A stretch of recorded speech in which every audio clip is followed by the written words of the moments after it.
जी नमस्कार। बिहार में चुनाव का महापर्व चरम पे है।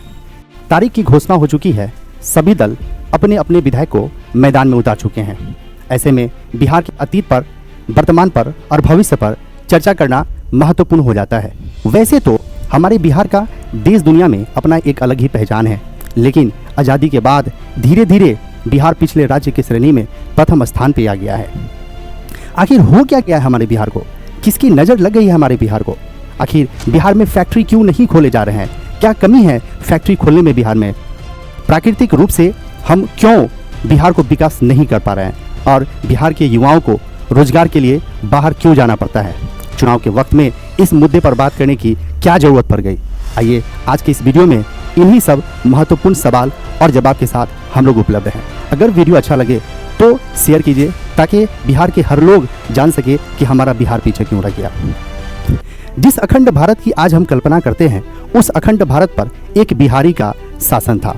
पूरे वर्तमान के अफगानिस्तान, पाकिस्तान, श्रीलंका, बांग्लादेश पर शासन था, जिनका जन्म इसी बिहार के धरती पर हुआ था। बिहार में हर्यक वंश, मौर्य वंश, गुप्त वंश, पाल वंश जैसे महान वंश की भी स्थापना इसी बिहार के धरती पर हुआ है। बिहार के धरती पर हिंदू धर्म के सबसे पुराने और सबसे प्राचीन मंदिर मुंडेश्वरी देवी की मंदिर भी इसी बिहार के धरती पर है। भगवान बुद्ध का जन्म नेपाल के लुम्बिनी में हुआ, लेकिन उनको ज्ञान की प्राप्ति बिहार के बोधगया में हुआ। जैन धर्म के 24वें तीर्थक भगवान महावीर का जन्म भी बिहार के वैशाली जिला में हुआ। सिख धर्म के 10वें गुरु गोविंद सिंह का जन्म भी बिहार के पटना साहिब में हुआ। आर्यभट्ट जैसा गणितज्ञ, उनका जन्म भी बिहार के धरती पर हुआ, जिन्होंने दुनिया को जीरो दिया था। पूरे दुनिया में सबसे पहली बार गणराज्य की स्थापना भी बिहार के वैशाली में हुआ था। नालंदा जैसा विश्वविद्यालय 800 साल तक इसी बिहार के धरती पर फलता और फूलता रहा। जब हमारा देश आज़ादी की लड़ाई लड़ा तो महात्मा गांधी ने इसी बिहार के धरती से उस आज़ादी की लड़ाई को शुरू किया था। बिहार के चंपारण से आज़ाद भारत को सबसे पहला राष्ट्रपति भी बिहार ने ही दिया था।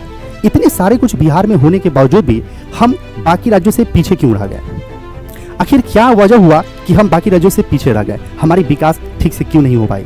हमारे बिहार में फैक्ट्री क्यों नहीं लगाई जा रही है? तो बिहार की बर्बादी की शुरू कहानी जो होती है वो 1953 से होती है। जब 1953 में केंद्र सरकार ने एक नीति लाती है, जिस नीति को FEP नीति कहते हैं। उस नीति के तहत बिहार के सारे खनिज को लूटकर दूसरे राज्य के हाथों में सौंप दिया गया।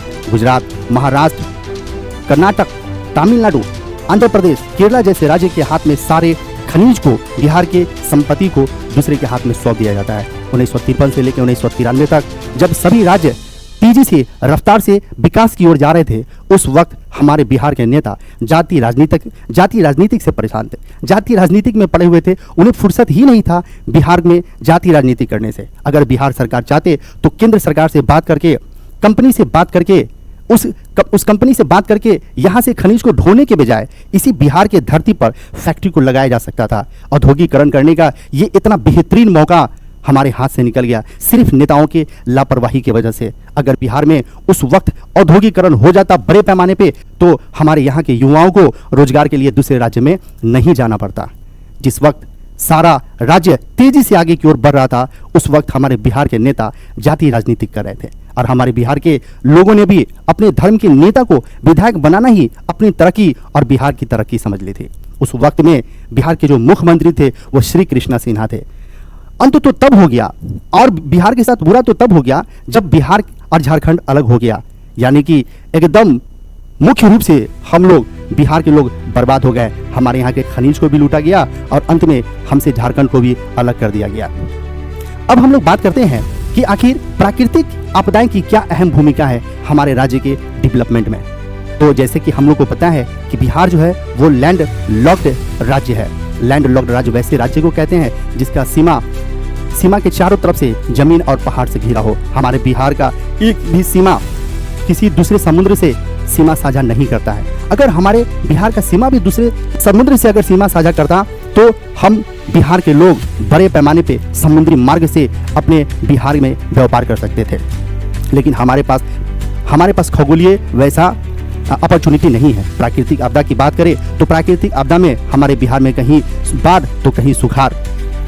सरकार अगर चाहे तो इन सभी समस्याओं से सावधान करा सकता है। बाढ़ के पानी को सुखाड़ के तरफ अगर हमारे सरकार टेक्नोलॉजी के माध्यम से अगर भेज दे तो एक साथ दोनों समस्या के सावधान किया जा सकता है।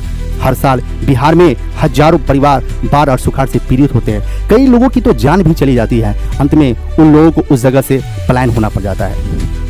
अब हम लोग बात करेंगे कि आखिर हमारे युवाओं को बिहार में रोजगार क्यों नहीं मिल रहा है। तो शुरू करते हैं कि हमारे जो बिहार के जो युवा है ना, उनको सरकारी नौकरी पर ज़्यादा दिलचस्पी है। सिविल सर्विस जैसे परीक्षा में बिहार के युवाओं का तो वर्चस्व है और हमारे बिहार के युवा दिन रात जान जी लगाकर सरकारी नौकरी पाने के लिए तैयारी करते हैं, एग्ज़ाम देते हैं। एग्ज़ाम देने के बाद बच्चों को पता चलता है कि पेपर लीक हो चुका है।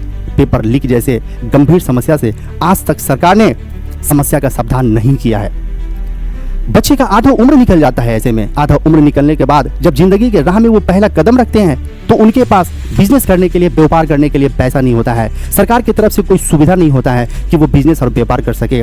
खेत नहीं होता है खेती करने के लिए, अगर खेत होता भी है तो कहीं बाढ़ तो कहीं सुखाड़ से परेशान होता है। और औद्योगिकरण तो हमारे बिहार में हुआ ही नहीं। अगर औद्योगिकरण होता तो बिहार के युवा बिहार में ही रोजगार करते हैं। अंत में इन सभी प्रयास के बाद युवाओं को अपने परिवार के भरण पोषण के लिए उन्हें प्रदेश ही जाना पड़ता है।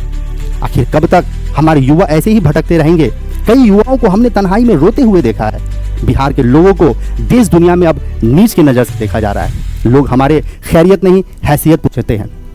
अब हम लोग बात करेंगे कि अपने बच्चों को हम लोग जरूर पढ़ाएं, जरूर अच्छा शिक्षा दें, ताकि शिक्षा के माध्यम से वो अपने नए बिहार का निर्माण कर सके।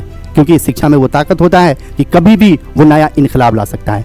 अंत में अपने बिहार के सभी भाइयों से एक रिक्वेस्ट करना चाहते हैं कि आप देश दुनिया के किसी भी कोना में रहिए, अपने कार्य से, अपने कर्तव्य से और अपने व्यवहार से लोगों को प्रसन्न करें, लोगों को खुश करें, ताकि वो लोग आपको सम्मान के नज़र से देखें। आइए हम सब मिलके एक ऐसा बिहार बनाते हैं जिस बिहार में शिक्षा की व्यवस्था फिनलैंड की तरह व्यवस्थित हो, कृषि पंजाब से आगे हो, कृषि में हम लोग पंजाब से आगे हो और औद्योगिकरण का एक ऐसा क्रांति लाया जाए जो फिर से देश दुनिया में हमारे बिहार का नया रिकॉर्ड बन जाए।